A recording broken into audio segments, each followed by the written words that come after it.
I'm so excited today to be here with our Director of Operations and Operations Coach, Sarah. Welcome to today's episode. Hi, Libby. I'm excited to be here. Oh, thrilled to talk about a topic that we see with our clients, and that's the wrong way to use your time to create content on social media to attract your clients. So we want to mention to you that putting out content regularly is important. And then we also want to mention that identifying perfectionism and moving past that is important because we all want our work to be good, right? We also want to strive for B- work. So Sarah, some of our clients are approaching content creation and time management the wrong way. Can you describe what does that mean? Yeah, well, I would say to me, the biggest thing with the wrong way is that they're not really planning their time. They're just saying, okay, I'm going to work on content and I'm going to take however long it takes. So, maybe that means they ended up spending 8 hours and did that throughout the course of the week, rather than saying, okay, I'm going to spend 2 hours on Monday and 2 hours on Wednesday and get everything created that I need.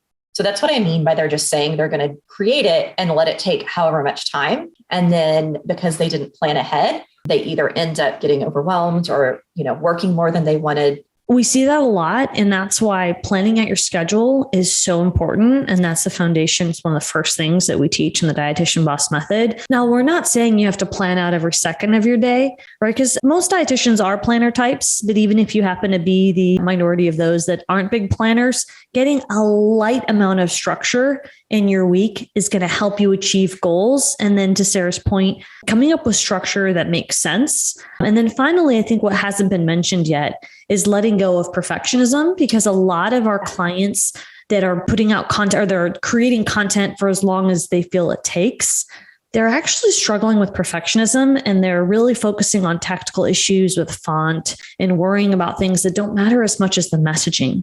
Now, at the end of the day, if your content speaks to the problems and concerns that your ideal client has, for example, lowering A1C if they're diabetic or what to eat to have a feel-good pregnancy, if you can communicate those elements in your content, that's going to matter a lot more than some of the tactical issues like the font or the color. So we just want to keep in mind that letting go of perfectionism is hard for many of you. And that's why enrolling in our program is so important, because you can really identify your mindset and make use of your time without feeling like it takes forever. So it's usually a loaded topic. So there's two elements here. It's, are you letting tasks expand past the amount of time that you're allocating, or you're not allocating any time at all and things feel chaotic because you're not placing structure like what Sarah mentioned? And, or is your perfectionism causing your time management to dissipate or causing some chaos in your life? And so coming up with some times, I know when I first started this business, I said at 4:30 every day in my clinical office, which is where I started this business, I'm going to post on Instagram and engage.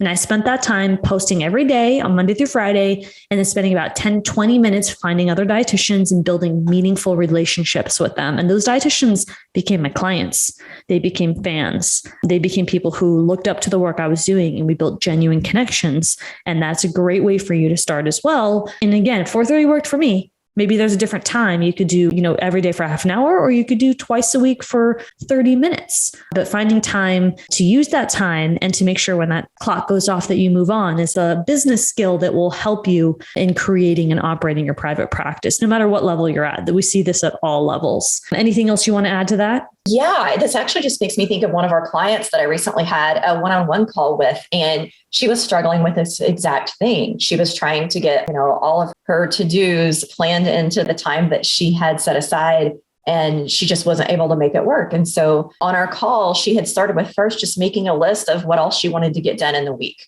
And this was a process for her. She didn't just get this done in, one sitting and have everything ready. She had made a list of all of her tasks she was working on Monday through Friday. And then we just went through it and we decided to group certain things together. So, maybe a couple days for sales calls, a couple days for content. That was something she previously hadn't done.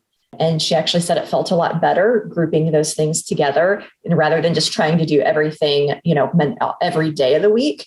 And then we decided okay, how much time are you spending on content and how much time do you want to spend? And so once she decided those blocks of time, she redid her schedule, and then she was going to work on it for a couple of weeks to see how that felt. see, was it enough time? Was she still able to get the content done that she needed?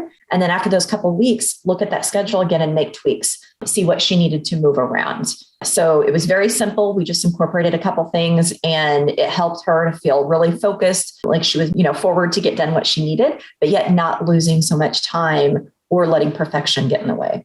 Beautifully said. And what I'm hearing as a theme here is that business is a process and it takes introspection. It's a beautiful process.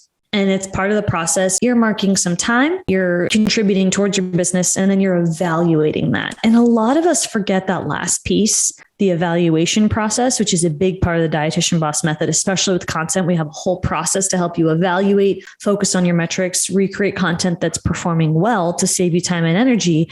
And that's a piece so many of you are missing when you're looking to grow your business. So if you're not being introspective about what's working and you're not looking to make adjustments, so, Sarah, you said the word tweak, that's a great tip for you to take away. And feeling like, oh my goodness, I don't know what to tweak. You're not alone. That's one of the hardest parts in business, is to know what to focus on. And that's where we come in and we help you out in the Dietitian Boss Method step by step with what to focus on, when to get the best results fastest that are going to help you grow your business from the beginning when you're getting started and all the way up until you're reaching your goals of working less and making more money to how you want it to be built out. So thank you for bringing up this such important topic, and with the examples about how your time is not scheduled in a way that's conducive towards your mindset, right? With perfectionism, and towards logistics with getting it done and focusing on the right thing to drive progress. Any final last word on the episode, Sarah? No, I think that sums it up. Fantastic. We look forward to seeing you. Make sure to find us at Dietitian Boss on Instagram and let us know what part of this episode stood out. And we look forward to seeing you on social media.